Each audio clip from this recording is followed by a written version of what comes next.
Helo a chroeso i'n Myfyrdod diweddara ni yma o Eglwys Gymraeg Canol Llundain. A very warm welcome to all of you who are joining us for this our latest bilingual meditation from the Welsh Church of Central London. And we begin with a brief word of prayer in Welsh to begin with, followed by English. Felly, cydweddiw, let us all pray. Duw a thad ein harglwydd Iesu, boed I ni dyddoli nawr nid gyda'n geiriau yn unig, ond gyda'n bywydau hefyd.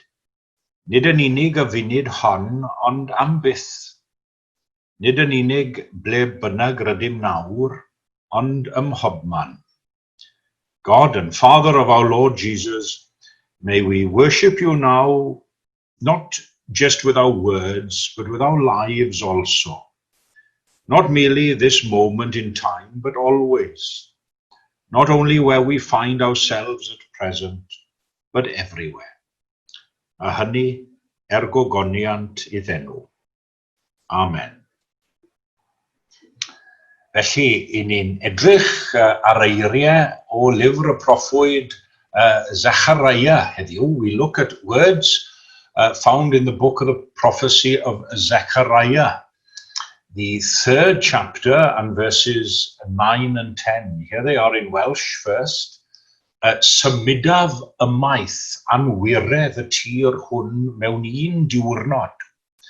Y dydd hwnnw medd arglwydd y lluoedd, byddwch yn gwahodd bob un ei gilydd I eistedd o dan ei wynwydden ac o dan ei ffigysbren. I will remove the guilt of this land in a single day.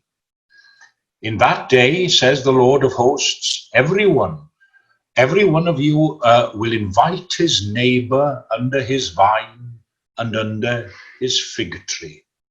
Zechariah, y drydedd benod ac adnodau 9 a 10.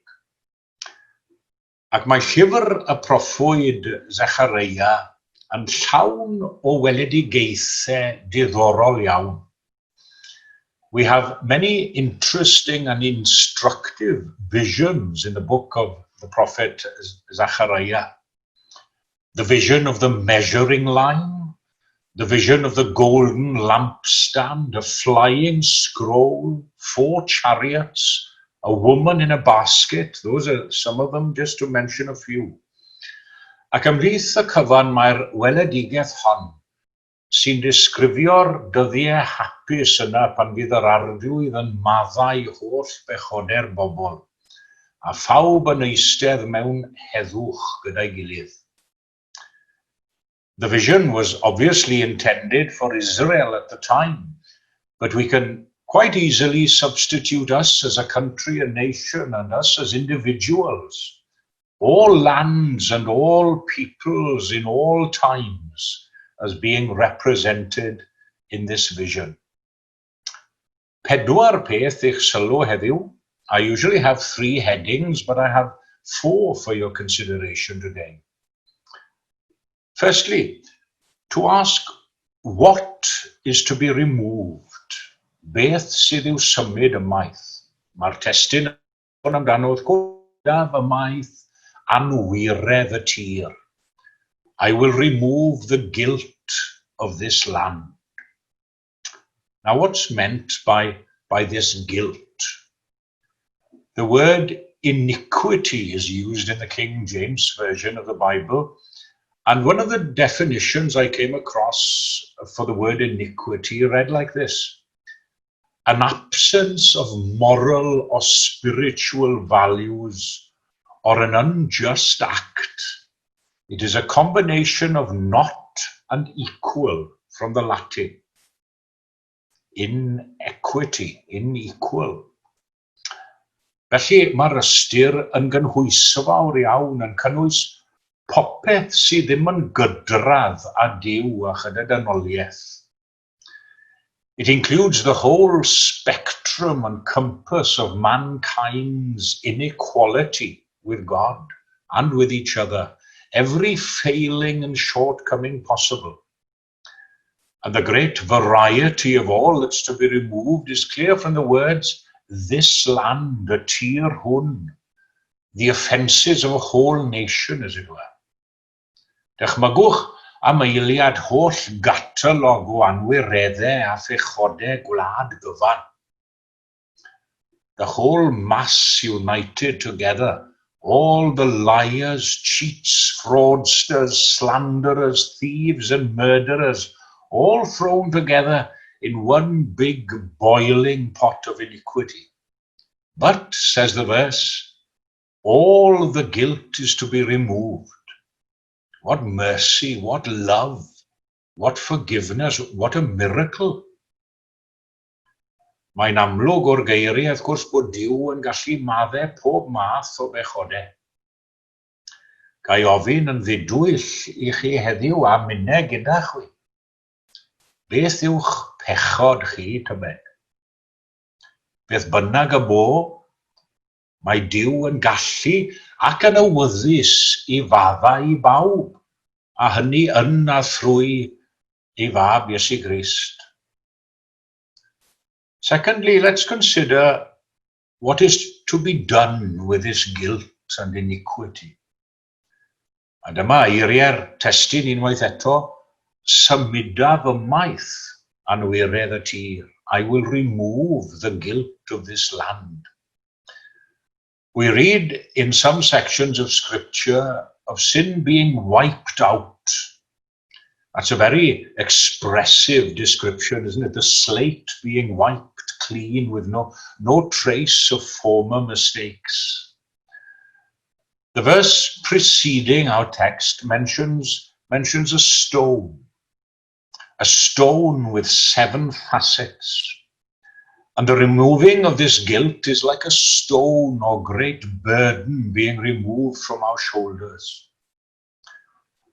Wy'n cofio gweld glob mewn siop un tro, ac o'n I bai am y pris eithriadol o'r glob yna bydden ni wedi prynu'r peth. Glob hardd iawn gyda cherflun hyfryd o'r diw groegaidd Atlas oedd ei tanno yn dal y byd ar ei ysgwyddau. An iconic image of Atlas carrying the whole world's weight on his shoulders. Jesus has removed this great weight and burden from our shoulders and taken it on himself. Mi dafla maich oedd I ar fy ngwar, meddai Panta Celyn yn un o'i ymynau cyfarwydd. And within this removal of transgressions, we can experience also a removal of punishment, the removal of guilt, and the removal of the power of sin over us. Not that we don't fall back into our own ways, our old ways at times, and constantly fall short of the mark. But we should always be striving to live out those words written by Paul to the early church in Rome. For sin will have no dominion over you, since you are not under the law, but under grace. Mae'r symud ymaith yma'n cynnwys dileu'r gosb, yn cael gwared ar ei ogrwydd a disodli grym a phwer pechod yn ein bywydau. Thirdly, how long does it take to remove the guilt? Symuda fy maith anwiredd y tir hwn mewn un diwrnod, meddai'r adnod. I will remove the guilt of this land in a single day. How long did it take for this guilt to accumulate, I wonder? How many generations contributed to pile up the transgressions of a whole land? But it's removed in a single day. Roedd anwiredd y wlad wedi dechrau pan gyrhaeddodd yr Israeliad gwlad Canan. Roedden nhw ddim wedi bod yno'n hir cyn troi cefnau ar Dduw a'i orchmynion. Throughout the whole of the Old Testament, we see God's people continuing to revolt and trying to break free from his laws and commandments. Is there anything new under the sun? Aren't we the same today as the people of old?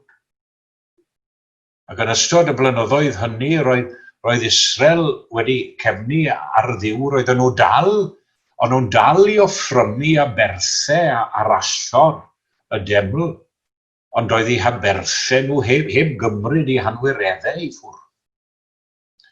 No sacrifice on our part can ever take away our shortcomings. The only sacrifice which is sufficient for all is Christ's sacrifice on Calvary. That one glorious sacrificial act has wiped the slate clean in one day.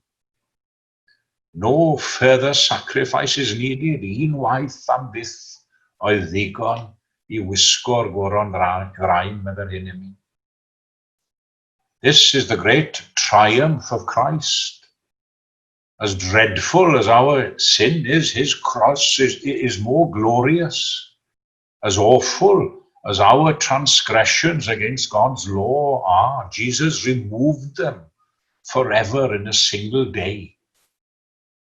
The dying thief crucified next to Jesus didn't have to wait a week or a fortnight to get pardoned. It was instantaneous. Today shall you be with me in paradise. And that same invitation and opportunity is extended to each and every one of us today. Ac yna'n olaf, beth yw effaith hyn o'r arnom ni?